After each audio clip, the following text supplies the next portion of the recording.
সবই ঠিকঠাক আছে। হঠাৎ করে যদি আপনি ডাক দিলেন, সুইটি, তো তোমার সুইটি ছায়া থাকো আরেক দিকে, কি কথা কি বুঝতেছেন আপনারা? তো এই যে স্ত্রী আপনাকে পাহারা দিচ্ছে, তাহলে কি দরকার আছে? বলেন, স্ত্রী দরকার আছে কিনা বলেন? এই যুবকরা কিছু কও না তো তোমরা, এই বইয়ের দরকার কি আছে রে? বুড়ো চাচাও কয়ে আছে, বিয়ে শাদী করছে তাও কয়ে আছে। মনে হয় মন খারাপ হচ্ছে আপনাদের। বইয়ের দরকার আছে, স্ত্রীর প্রয়োজন আছে। আমার রাসূল একজন আদর্শ স্বামী ছিলেন, জোরে বলেন সুবহানাল্লাহ। স্ত্রীর দিকে তাকালে আল্লাহ পাক সওয়াব দিয়ে ভরপুর করে দেন। অন্যের বউ না, কিন্তু নিজের বউ, এটা যেন মনে থাকে। আবার পরকীয়ার পরিমাণ এখন কমছে না বাড়ছে? বলেন, কমছে না বাড়ছে? বেড়েছে। এগুলোর মূল কারণ হলো এই অপসংস্কৃতি, ইন্ডিয়ান কালচার গুলো, ইন্ডিয়ান নাটক সিনেমা গুলো, এগুলো মেয়েদেরকে দেখতে দিবেন না, পরিবারে কাউকে দেখতে দিবেন না। ফিতনা সব শেষ করে দিচ্ছে সবকিছু। আমার নবীজি যুদ্ধে চলে গেছেন, আম্মা জান আয়েশা সিদ্দিকাকে সাথে নিয়ে চলে গেছেন। ফিরে আসলেন, ফিরে আসার পথে আমার নবীজি বললেন, এক সাহাবীকে ডাক দিয়ে বলছেন, সাফওয়ান এইদিকে আসো, আমরা অভিযান থেকে মদিনার দিকে ফিরে যাচ্ছি। এতগুলো সাহাবী হঠাৎ করে যে যদি কেউ রাস্তা ভুলে যায়, পথ হেরে যায়, পথ ভুলে যায়, তোমার দায়িত্ব হলো সবার শেষে ঘোড়ায় চড়ে তুমি আসবে। যেই লোকটা বাদ পড়বে তাকে সঙ্গে করে নিয়ে মদিনায় পৌঁছা দিবা। তুমি তো রাস্তাঘাট ভালো চিনো। ঠিক আছে হুজুর, তাকে দায়িত্ব দেওয়া হলো। কোন সাহাবী বাদ পড়েন নাই। আম্মা জান আয়েশা সিদ্দিকা রাদিয়াল্লাহু তাআলা নবীর স্ত্রী, পালকি থেকে তাকে নামিয়ে দেওয়া হলো। উটের পিঠে তিনি বসেছিলেন, হাওদার মধ্যে ছিলেন। হাজুদের প্রয়োজন হলো, হাজুদের সারবেন তিনি। আস্তে করে উটটা বসায় দেওয়া হলো, পালকি নামায় দেওয়া হলো। সেখান থেকে নেমে তিনি আড়ালে চলে গেলেন, শৌচ কার্য করলেন। শৌচ কার্য কমপ্লিট করে একটু দেরি হলো আসতে, এসে দেখেন হাওদাও নাই, পালকিও নাই, ওই উটটাও নাই, সব চলে গেছে।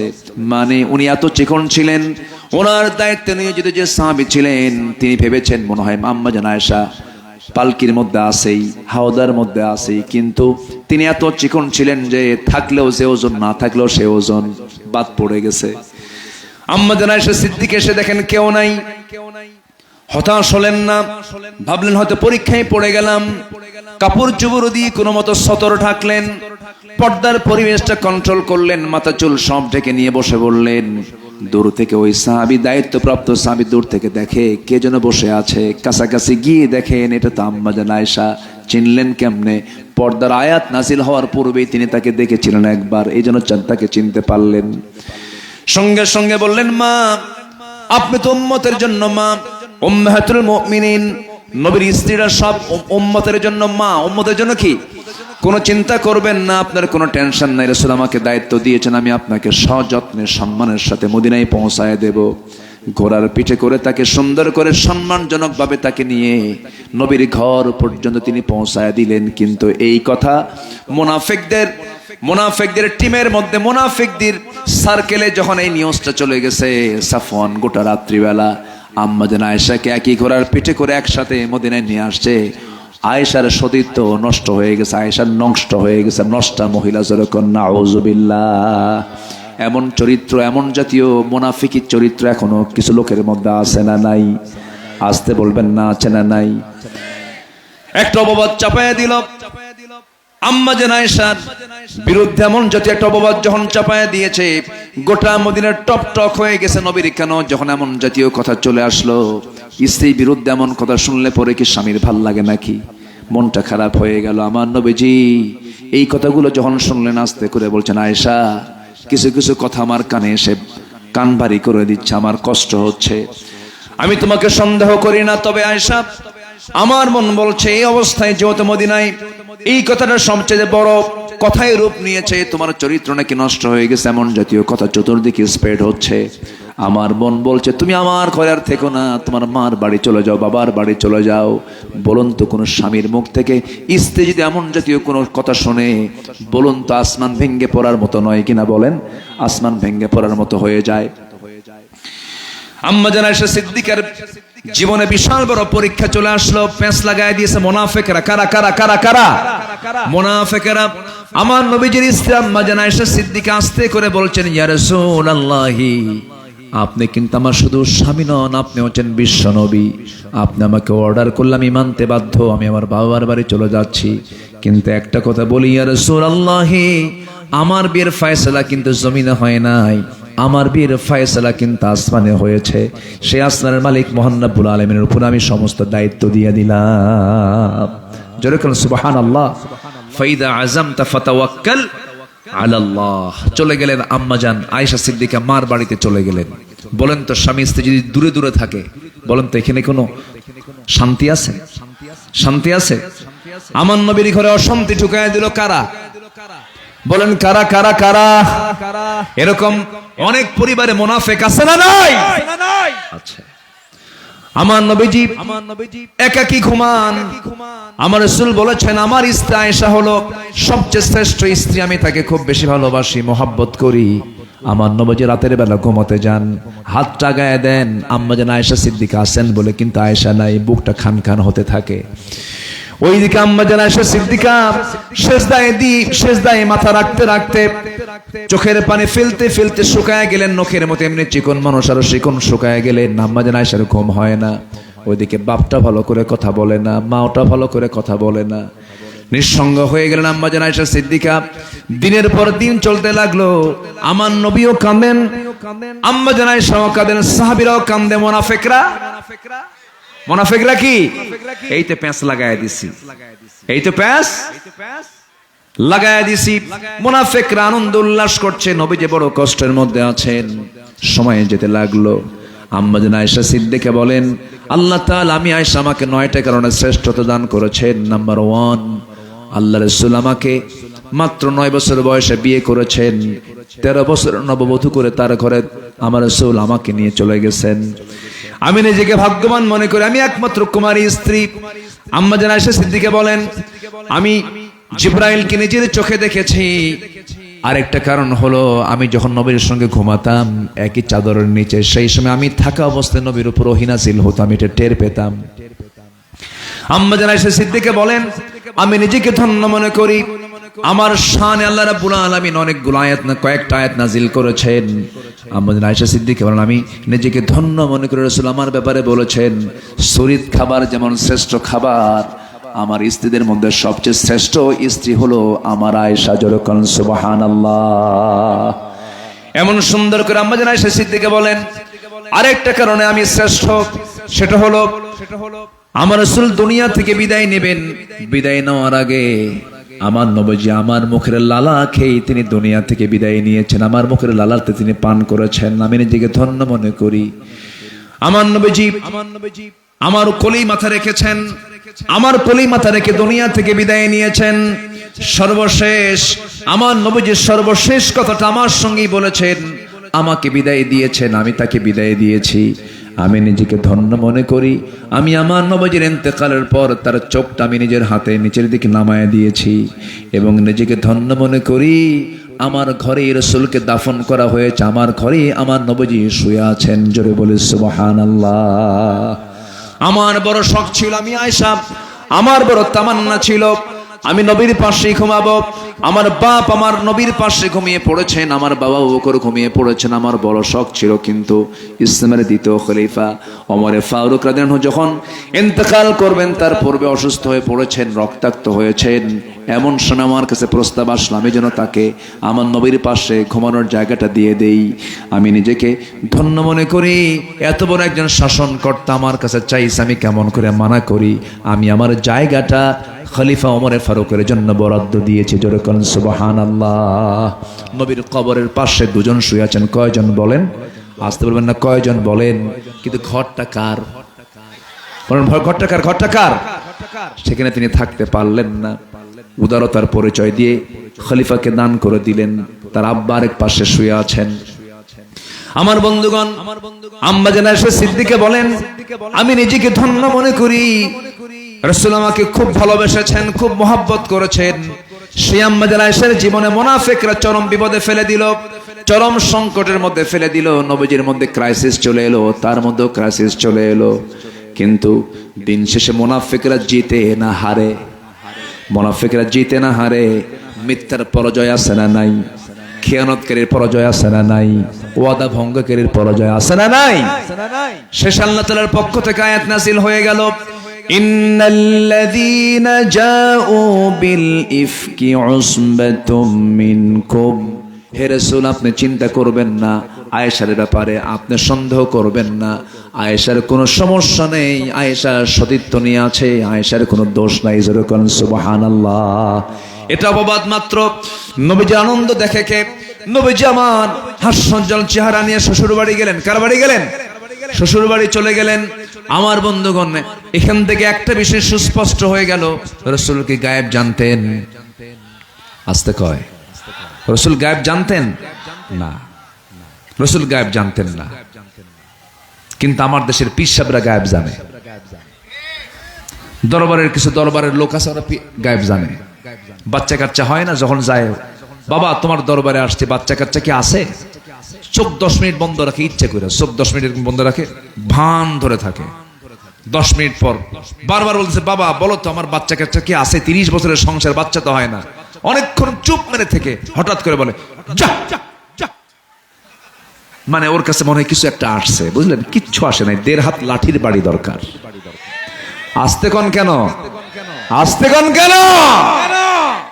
রাসূল গায়েব জানে না, ও গায়েব জানে। আমার রাসূল যদি গায়েব জানতেন, বলতেন, আয়েশা তুমি কোথায় যাচ্ছ? বাপের বাড়ি। কোথাও যাওয়া লাগবে না, আমার ঘরে থাকো, তোমার কোনো দোষ নাই। বলতে পারতেন না? তা তো বলেননি। অপেক্ষা ছিলেন কার? কার অপেক্ষায় ছিলেন? আল্লাহর অপেক্ষায় ছিলেন। রাসূলকে যা জানানো হতো তিনি তাই জানতেন। কিন্তু গায়েবের মালিক কে? আলিমুল গায়বি ওয়াশ শাহাদা। আল্লাহু আকবার বলেন। বাচ্চা হয় না, চাইবো কার কাছে? সন্তান দেবেন কে? সন্তান দেবেন না কে? সন্তান ছেলে দেন কে? আসতে কোন কেন ভাই? ছেলে দেন কে? মেয়ে দেন কে? দেন না কে? দোষ কার? আল্লাহর দোষ। ফায়সালা, ফায়সালা কার? কারোই দোষ নাই। দিলেও সমস্যা নেই, না দিলেও সমস্যা নাই। দিল আবার নিয়ে গেল। বলেন তো, দিয়ে নিয়ে যাওয়া এটার কষ্ট আরো কম না বেশি? বলেন তো বেশি। একটু দোয়া করবেন। আমি মানসিক ভাবে খুব অস্বস্তির মধ্যে আছি, একটু দোয়া করবেন। আমি আসতেনি হাজী সাহেবের সঙ্গে, আমার খুব প্রিয় মানুষ, উনি ওনার স্ত্রীকে হারিয়েছেন 2 বছর আগে। সবাই দোয়া করবেন আল্লাহ যেন তার স্ত্রীকে জান্নাতের উচ্চ মাকাম দান করেন। খুব মোহাব্বতের সংসার ছিল তাদের।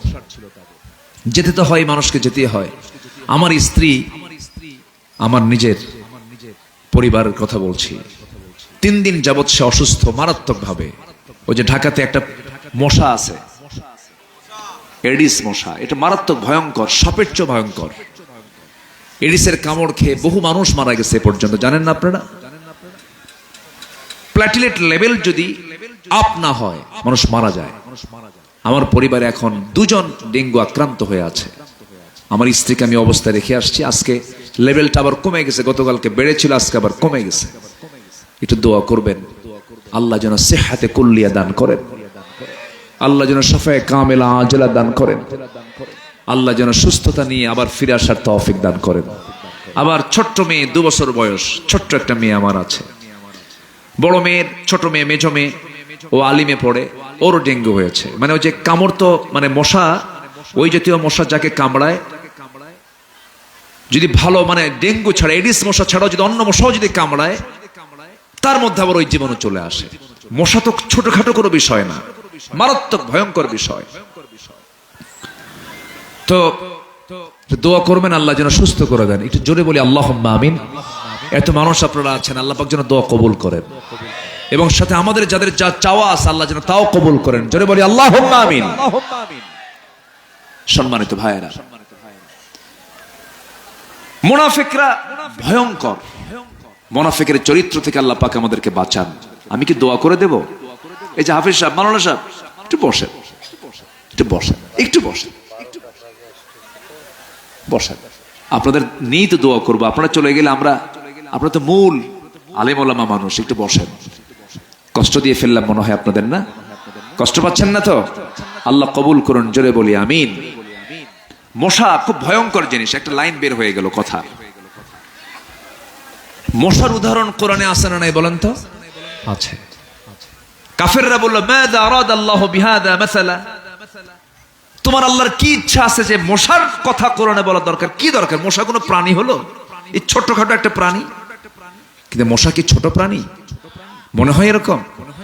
আল্লাহু আকবার। এই মশা রাতের বেলা আপনি ঘুমিয়ে পড়বেন, চতুর্দিকে দেখলেন কোথাও মশা নাই, চতুর্দিকে নেটিং করা, শুধু লাইট বন্ধ করা সারা, শুধু বিছানায় শুধু পিঠটা লাগাইছেন, নাকের ডগায় কানের কাছে এসে সারে গামা পাদানিসা শুরু হয়ে গেছে। ও দেখলো কেমনে আপনারে? ওর চোখ কোথায়? বিজ্ঞান বলছে 75 ফুট দূর থেকে টের পায় এখানে কোন সলির মধ্যে শুয়ে আছে। আর যে আওয়াজটা করে কানে আর নাকের ডগায় এসে, ওটা কি ওর কণ্ঠের আওয়াজ না পাখার আওয়াজ? পাখার আওয়াজ। বিজ্ঞান বলছে মশার যে পাখা আছে, ও প্রতি সেকেন্ডে দুটা পাখা, সে প্রতি সেকেন্ডে, কিন্তু মিনিটে না, প্রতি সেকেন্ডে সে তার পাখা ঝাপটান মারে 400 থেকে 500 বার। আজ পর্যন্ত এমন কোন দ্রুতগামী মেশিন বের হয় নাই যে মেশিনটা আল্লাহ পাক মশার দেহের মধ্যে সেট করে দিয়েছেন। চিন্তা করা যায়? প্রতি সেকেন্ডে 400 থেকে 500 বার ঝাপটান মারে মশা। নমরুদ কামড় খাইছে কিসের? আসতে কোন কেন কিসের কিসের কিসের? মশাকে ছোট চোখে দেখার কোনো সুযোগ নাই। সিরিঞ্জ তৈরি হয়েছে না, সিরিঞ্জে যে ইনজেকশন করে, যে একটা মসকিউটো ইন্সপায়ার্ড সিরিঞ্জ, একটা সিরিঞ্জ তৈরি হয়েছে এই মশার যে সামনে যে সুরটা দিয়ে যে বসায় দেয়। আচ্ছা বলেন তো, আমি আপনি যদি ঢুকাই, থাকতে পারবেন? আপনি পারবেন? আপনি সহ্য করতে পারবেন? আপনি তো চিল্লান মারবেন যে একটা নিডল যদি ঢুকান, আপনি থাকতে পারবেন না। কিন্তু মশা যখন ঢুকায় টের পান। কেন টের পান না? কি জানি, একজন কইছে তো, এটি বলে দেই। আপনি টের পান না কেন? দেখেন মশা, দেখেন কি করে। মশার যে সুর আছে, মশার যে মুখের সামনের যে অংশ আছে, ছোট্ট চিকন সুর যে পাওয়া যায়, ওই চিকন সুরটার মধ্যে আল্লাহ রাব্বুল আলামিন 6টা অংশ দিয়েছেন। ওর মধ্যে 6টা ডিপার্টমেন্ট। 6টা অংশের ভিতরে 2টা অংশ দিয়ে আপনার চামড়ার উপরে বসে সে গোটা দেহটির চামড়াটা ফাড়ে ফেলে, বিশাল করে ফেড়ে ফেলার পরে 3 নাম্বার সূঁচ দিয়ে সে করে কি, আস্তে করে ব্লাড ভেসেল খুঁজে বের করে। 4 নাম্বার এবং 5 নাম্বার দিয়ে সে করে কি, আস্তে করে সে জায়গায় ঢুকাবে তার সুরটা। ঢুকানোর আগে করে কি, কেমিক্যাল নিঃসরণ করে দেয় এনেস্থেসিয়া করার জন্য। অপারেশন করবে তো অবশ হওয়ার দরকার আছে না নাই বলেন? তাহলে সে অবস্থা করার জন্য কেমিক্যাল আবার মুখ থেকে ছাড়ে। চতুর্দিকে যেখানে সে নিডলটা বসাবে, চতুর্দিকে এনেস্থেসিয়া করার জন্য কেমিক্যাল দিয়ে দেয়। সে জায়গায় মেডিসিন আগে ট্রিট করে। অবশ হয়ে গেল, সলিমুদ্দিন তোর 14 গোষ্ঠী টের পাবে না, আমি যাচ্ছি। সুবহানাল্লাহ বলবেন না? সর্বশেষ 6তম অংশটুকু দিয়া আস্তে করে সেই জায়গার ভিতরে ঢুকে পড়ে। সুরটা ঢুকে পড়লো, আস্তে করে সে রক্তগুলো চুষে চুষে নিচ্ছে আর তাকাচ্ছে চতুর্দিকে। তার চোখের মধ্যে আছে এমন পাওয়ার, সেই চোখটাকে রিসার্চ করে আজকে ডিফেন্স ড্রোন, বিভিন্ন ড্রোন আবিষ্কার হয়েছে, বিভিন্ন ক্যামেরা তৈরি হয়েছে মশার চোখকে সামনে রেখে। আল্লাহু আকবার বলেন। এরপরে সেখান থেকে ওই রক্তগুলো চুষে নিয়ে এসে চলে গেল। আপনি ওঠার পরে 2 মিনিট 3 মিনিট পর যখন ওই এনেস্থেসিয়ার যে কেমিক্যাল ইউজ করেছে ওটার ক্ষমতা যখন শেষ হয়ে যায়, জলে এই কি হয়ে গেল রে, এখানে এরকম কেন হলো, এখানে ওইদিকে কিন্তু সে চলে গেছে। সুবহানাল্লাহ বলবেন না? আজকে সেই মশার সুরকে গবেষণা করে আজকে আবিষ্কার হয়েছে মসকিউটো ইন্সপায়ার্ড সিরিঞ্জ। আল্লাহু আকবার বলেন। মশা আল্লাহ পাক আজ থেকে 1500 বছর আগে কোরআনে বলেছেন, ইন্নাল্লাহা লা ইস্তাহি আইয়াদরিবা মাসালান মা বাউদাতান ফামা ফাওকাহা ফাআম্মাল্লাযিনা আমানু ফা'লামুন আন্নাহু লাহক ওয়া আম্মাল্লাযিনা কাফারু ফায়াকুলুনা মাযা আরাদাল্লাহু বিহাযা মাসালা। আল্লাহু আকবার বলেন। সম্মানিত ভাইয়েরা, ইবাদত কবুলের শর্ত হলো 10টা অপকর্ম ছাড়বো। নাম্বার 1 হলো মুনাফিকি ছাড়বো। সবাইকে রাজি আছেন? আম্মা জান আয়েশা চলে গেছেন কার ঘরে? বাপের ঘরে আসছে, স্বামীর ঘরে আসছে। রাসূল চলে গেলেন কার বাড়ি? মনে আছে আপনাদের? শ্বশুর বাড়ি চলে গেছেন। শ্বশুর বাড়ি যাওয়ার পরে ডাকতেছেন, আয়েশা কোথায়? আম্মা জান আয়েশা জবাব দেন না। হুমায়রা কোথায়? আম্মা জান আয়েশা জবাব দিচ্ছেন না। হে লাল টুকটুকি মহিলা কোথায়? আমার কলিজা কোথায়? আমার পরাণ কোথায়? আমার নবীজি সুন্দর করে বারবার ডাকতেছেন, কোনো জবাব নাই। এবার বলছেন, আয়েশা তুমি মনে হয় রাগ করেছো, চলো আল্লাহ তাআলা ওহী নাজিল করেছেন, তোমার কোনো দোষ নাই। এবার তিনি বলছেন, আমি ইব্রাহিমের আল্লাহর প্রশংসা করি। কার আল্লাহর? রাসূল বলছেন, আয়েশা তোমার রাগ কমে নাই কেন? তুমি ইব্রাহিমের আল্লাহ বলছো, তোমার মন খারাপ এখনো আছে। দেখেন তাদের রাগটাও কত সুন্দর, যোগ্যতা সম্পন্ন ছিল। জোরে বলেন সুবহানাল্লাহ। আর আমার আপনার বউ হলে যাও তুমি, কি ঠিক আছে না? বলেন তো, আমি ইব্রাহিমের আল্লাহর প্রশংসা করি। রাসূল বললেন, আয়েশা তোমার রাগ কিন্তু এখনো আছে, আমি তোমার কথার মধ্যে টের পাচ্ছি। ইব্রাহিমের আল্লাহ বলতেছো, তুমি ইব্রাহিম পর্যন্ত চলে গেছো, সরাসরি আল্লাহ বলতেছো না। কি রাগটাও তাদের কত স্ট্যান্ডার্ড ছিল। আমার নবীজি কখনো কোনো স্ত্রীকে গালিগালাজ দেননি। একদিন 4 স্ত্রী, দেখেন রাসূল কেমন করে সমতা করেছেন। 4 স্ত্রী এসে রাসূলকে বলছেন, হুজুর আপনি কাকে বেশি ভালোবাসেন? কেন? 4 জনের মধ্যে গন্ডগোল লাগছে। ও বলে আমাকে, ও বলে আমাকে, ও বলে আমাকে। এখন আমরা সবাই বলে আমাকে। আপনার মুখে শুনতে চাই আপনি কাকে বেশি ভালোবাসেন। বলেন তো, প্রশ্ন উত্তরটা কি সহজ না কঠিন? শুধু কঠিন না বড় কঠিন? কার নাম নেবেন আর কার চেহারা কালো দেখবেন? রাসূল বললেন, যাও এটার জবাব আমি কালকে দেব। পাঠায় দিলেন। সন্ধ্যা হতে না হতেই 8টা খেজুর হাতের মধ্যে নিলেন, 2টা করে ভাগ করলেন। 2টা খেজুর করে সব স্ত্রীর ঘরে ঘরে দিবেন। আম্মা জান আয়েশার সামনে এসে বলছেন, আয়েশা আমি তোমাকে দারুণ ভালোবাসি, 2টা খেজুর তোমাকে দিলাম, কিন্তু তোমাকে 2টা খেজুর দিয়েছে এই কথা যেন কোনো স্ত্রীর কানে না যায়। দ্বিতীয় স্ত্রীর ঘরে গিয়ে 2টা খেজুর দিয়ে একই কথা বললেন। তৃতীয় স্ত্রীর ঘরে গিয়ে একই কথা বললেন। চতুর্থ স্ত্রীকে 2টা খেজুর দিলেন, সমান করে দিলেন। এরপরে চলে আসলেন তিনি তার জায়গা মতো। পরের দিন সকালবেলা বুক ভরা শানিয়া নবীর কাছে এসে 4 জন এসে বলতেছে, হুজুর সকালে জানাতে চেয়েছেন, সত্যি করে বলুন তো আপনি কাকে সবচাইতে বেশি ভালোবাসেন? আমার রাসূল বলছেন, শোনো আমার স্ত্রীরা, আমি তাকেই সবচাইতে বেশি ভালোবাসি যাকে গত রাত্রিতে লুকায় লুকায় 2টা খেজুর দিয়ে আসছি। যা জোরে কান সুবহানাল্লাহ। বিশ্ব নবী, আল্লাহ কবুল করুন আমাদের কেমন সুন্দর চরিত্র গঠন করার। জোরে বলি আল্লাহুম্মা আমিন। ইবাদত কবুলের শর্ত কয়টা বলেন তো? চলতেছে কয় নাম্বার? আরো আছে কয়টা? এখন বলেন তো, কি করব বলেন? অবশ্যই বলতে হবে। বলবো আরো যদি 2 ঘন্টা হয়, তারও কোনো সমস্যা নাই? আছে? হ্যাঁ, এই তো সমস্যা আছে। তাহলে দোয়া, আসেন দোয়া করি। চালাবো নাম্বার 2। হ্যাঁ, নাম্বার 2 আমি শর্ট করে বলছি। নাম্বার 2 হলো ইবাদত কবুল হবে না, কোন দোয়া কবুল হবে না যদি কোনো বান্দা নামাজের মধ্যে অলসতা করে, নামাজের মধ্যে যদি কম বেশি করে, তার কোনো দোয়া কবুল হবে না। ফাওয়াইলুল লিল মুসাল্লিনাল্লাযীনা হুম আন সালাতিহিম সাহুন। নাম্বার 3 হলো আল্লাহ রাসূলের চরম অবাধ্যতা যারা করবে এবং তার সীমা লঙ্ঘন যারা করবে, তাদের কোনো দোয়া কবুল হবে না। ওয়া মাইয়াসিল্লাহা ওয়া রাসূলাহু ওয়া ইয়াতাআদ্দা হুদুদাহু ইউদখিলহু নারান খালিদান ফিহা ওয়া লাহু আযাবুম মুহিন। জোরে বলুন আল্লাহু আকবার। নাম্বার 4 হলো আল্লাহর সাথে যারা শিরিক করবে, তাদের কোনো দোয়া কবুল হবে না। ওয়া মাইয়ুশরিক বিল্লাহ ফাকাদ হারামাল্লাহু আলাইহিল জান্নাহ। নাম্বার 5 হলো সামনে পেছনে যারা পরনিন্দা করবে, যারা পরনিন্দা করে বেড়ায়, সামনে প্রশংসা করে কিন্তু সামনে থেকে আড়ালে গেলে কয় হারামজাদা। এরকম আছে না? এরকম আছে না? এই সমস্ত লোকগুলোর কোনো দোয়া কবুল হবে না।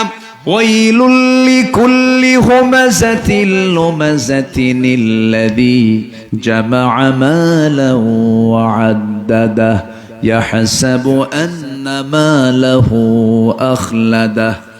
নাম্বার 6 হলো আল্লাহকে যারা ভুলে থাকে, এবং মন্দ কাজে যারা উস্কানি দিয়ে দেয়, মন্দ কাজের পক্ষে যারা কাজ করে, আল্লাহ রাব্বুল আলামিন বলছেন তাদের কোনো দোয়া আমি আল্লাহ রাব্বুল আলামিন কবুল করব না। আল্লাহ রাব্বুল আলামিন বলছেন আল মুনাফিকুনা ওয়াল মুনাফিকাতু বা'দুহুম মিন বা'দ يأمرون بالمنكر وينهون عن المعروف। নাম্বার 7 হলো শয়তানের যারা পদাঙ্ক অনুসরণ করবে তাদের কোনো দোয়া কবুল হবে না। নাম্বার 8 হলো রিয়া যাদের মধ্যে থাকবে, লোক দেখানো ইবাদত, দান করেছে গোপনে দান করতে পছন্দ করে না, প্রকাশ্যে দান করবে, আবার বলবে আমার নামটা ওখানে লেখায় রাখতে হবে, স্লোগান দিতে হবে, নাম বলবা না, নাম লিখে দিবা না, দান করব না। বলেন তো ওই লোকের দানের নিয়ত কি আল্লাহকে না মানুষকে খুশি করা? মানুষকে খুশি করে দান করবে, তাদের কোনো দোয়া কবুল হবে না, রিয়া কোনো ইবাদত করা হবে না। দেখবেন সামনে নির্বাচন আসতেছে, দেখবেন নতুন কিছু মুসল্লির আমদানি হবে, ঠিক কিনা বলেন? মুসল্লি নতুন কিছু মুসল্লি আমদানি হবে না? নির্বাচন আসবে, দেখবেন নতুন টুপি মাথায় উঠবে। সারা বছর কিন্তু টুপি পড়ে না, আসরের নামাজ 4 বার পড়বে। কয়বার? 4 বার। সব লোক দেখানো। নাম্বার 9 হলো কুফরি যারা করবে তাদের কোনো দোয়া কবুল হবে না।